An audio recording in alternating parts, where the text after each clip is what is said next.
NoSleep. Full story. Dylan's diary. Someone we didn't know tried to pick Dylan up from school today, said his elementary teacher. The guy said he was Dylan's older brother. Dylan doesn't have a brother, I said, alarmed.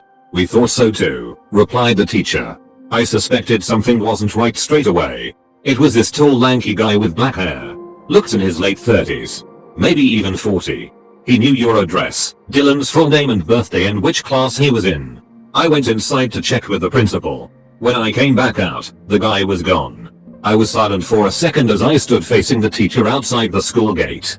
The gate separated the main road and a large playground and a basketball court, leading into the school. All the other kids and parents had left, and we were the only ones standing outside. Where's Dylan now? I asked. He's waiting for you in the principal's office, she said, gesturing for me to follow as she turned around. I walked across the playground behind her shakily, then through the corridors to the office. My 8-year-old son Dylan sat on the couch in the principal's office, still as a stone. The principal sat behind her desk, and there was a cop standing next to her. Hey buddy, I said, you okay? Dylan looked at me blankly. My Dylan was always a quiet boy. It was just the two of us at home at the time. I was a single dad. My late wife Angie, Dylan's mother, died a year prior. She'd been hit by a car while cycling around a sharp bend, and they never identified the driver. I won't go into any more detail here as frankly I'd rather not relive that period, but safe to say it destroyed me. I tried to pick up the pieces and stay strong for Dylan. Was I doing a good job? Only God knows. I received no feedback. Since then, Dylan became even more withdrawn, pretty much remaining silent until spoken to. He was seen by a child psychologist and various other members of the welfare team at school, but after assessment they were sure he didn't have autism or the like. He could speak up when he was pressed. He was just shy and preferred to keep to himself. The cop confirmed I was Dylan's dad, then asked me a few questions. He finally told us they'd try and find the guy and to report if we ever saw him again. The principal and teacher said a few things. It was a blur. All I remember is sweating profusely with my knees shaking, trying to comprehend the fact that someone had tried to kidnap my son. Dylan, you didn't know that man, did you? Asked the principal. Dylan shook his head. I was on edge after that day. Dylan was my whole world, all the family I had left, and I couldn't stand the possibility that he could be in danger. It made me sick.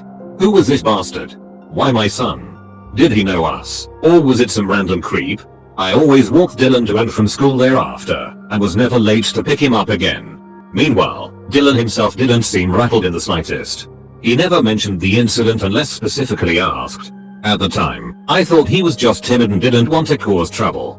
A couple of weeks later after the incident, the same homeroom teacher called me during her lunch break.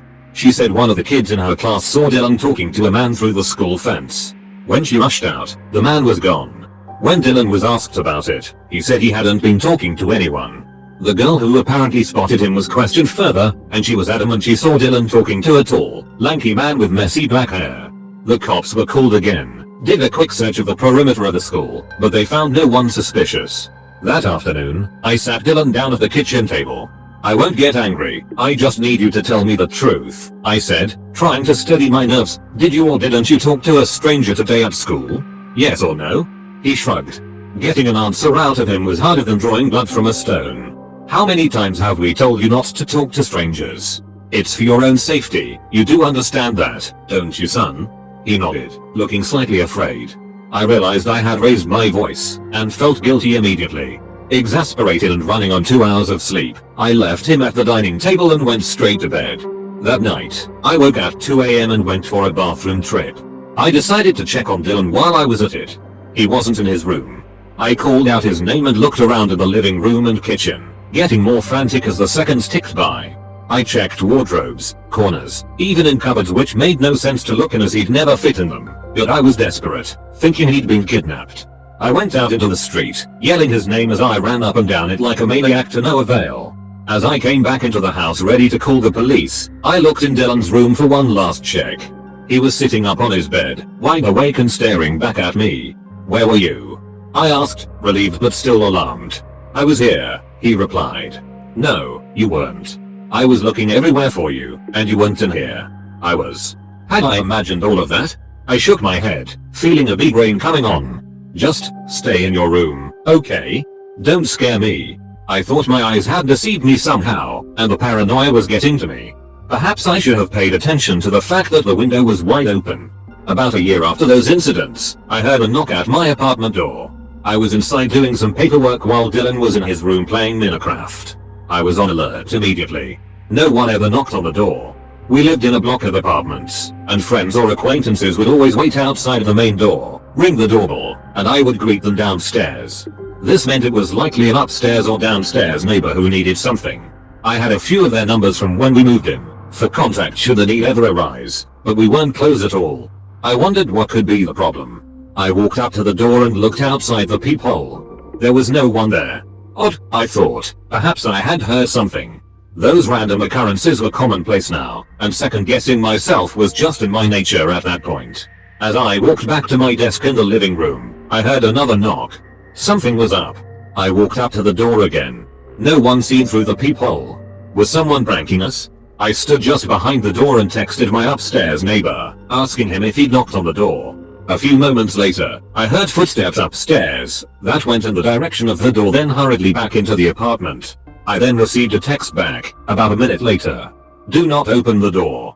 There's a guy with a huge knife crouching hiding right next to your door. My phone buzzed again. Another text from my upstairs neighbor.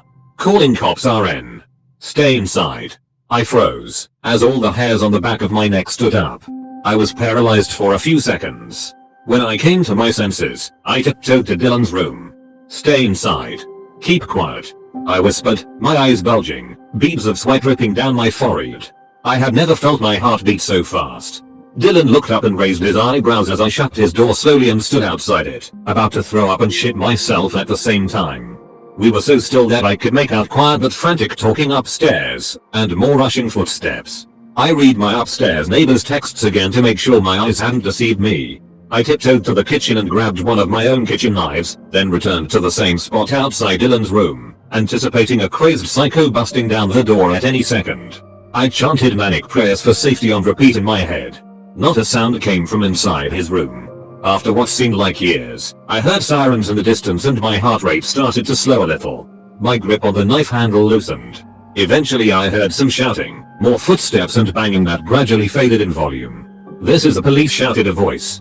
I looked through the peephole to confirm that it was a cop, then opened the door, knife still in hand. They were very reassuring, and informed us that a tall, lanky man with black hair had just been apprehended and taken into police custody. He had knocked on my door and was waiting for someone inside to open it. He was indeed waiting with a freshly sharpened knife. What was he going to do with it, to the first person who opened that door, which was going to be me? Well, if it isn't obvious, then your guess is as good as mine. This guy's name was Gregory. He seemed to bounce around from place to place with no permanent address, even traveling between states, and doing petty crimes like theft, harassment and occasionally stalking minors. When they did a more thorough search, it turns out he had been involved in at least one gruesome murder in a different state, and ended up being given a life sentence for it, along with his accomplices. I wouldn't have wished that terror upon anyone, but these unfortunate things happen. The side effects of the psychological damage I experienced that day have never left me. However, I know people who have been through similar horrors, but never lived to tell the tale, so I looked on the bright side and counted myself lucky. Where there are sick freaks, there will be victims. The sicko was in jail, and I thought that was the end of it. But there was a different side to the story that I only uncovered 10 years after the incident. Dylan was due to leave for college, living away from home for the first time. He had grown into a tall kid with a surprising number of friends, still obedient, but relentlessly quiet. While packing his things and clearing out his room, I found a rugged-looking old notebook at the back of his bottom drawer. Dylan's diary, said the cover. I flicked through it with no intention to pry initially, and saw that he had written and drawn in it extensively, with impressively neat handwriting. He had always been a boy of few words, so I was intrigued. I began reading from the first page. Page 1, Cody's house, 11 a.m. He has to give me back my coat. There were a few stick figure drawings. Page 2, I need a book for English class next week. Ask if Amy has one. I turned the pages, and the first few were filled with the same mundane elementary school day-to-day affairs, mixed in with a few diddles. Then I got to page 21. Page 21, why does my dad talk so much? He won't even let me get an Xbox. And he won't let me sleep over at Cody's house. Talking back is no use. I hate him. I felt a sting, and my heart sank. I remembered that day vividly, and a pang of guilt ran through me. I turned the page. Page 22, saw Greg today.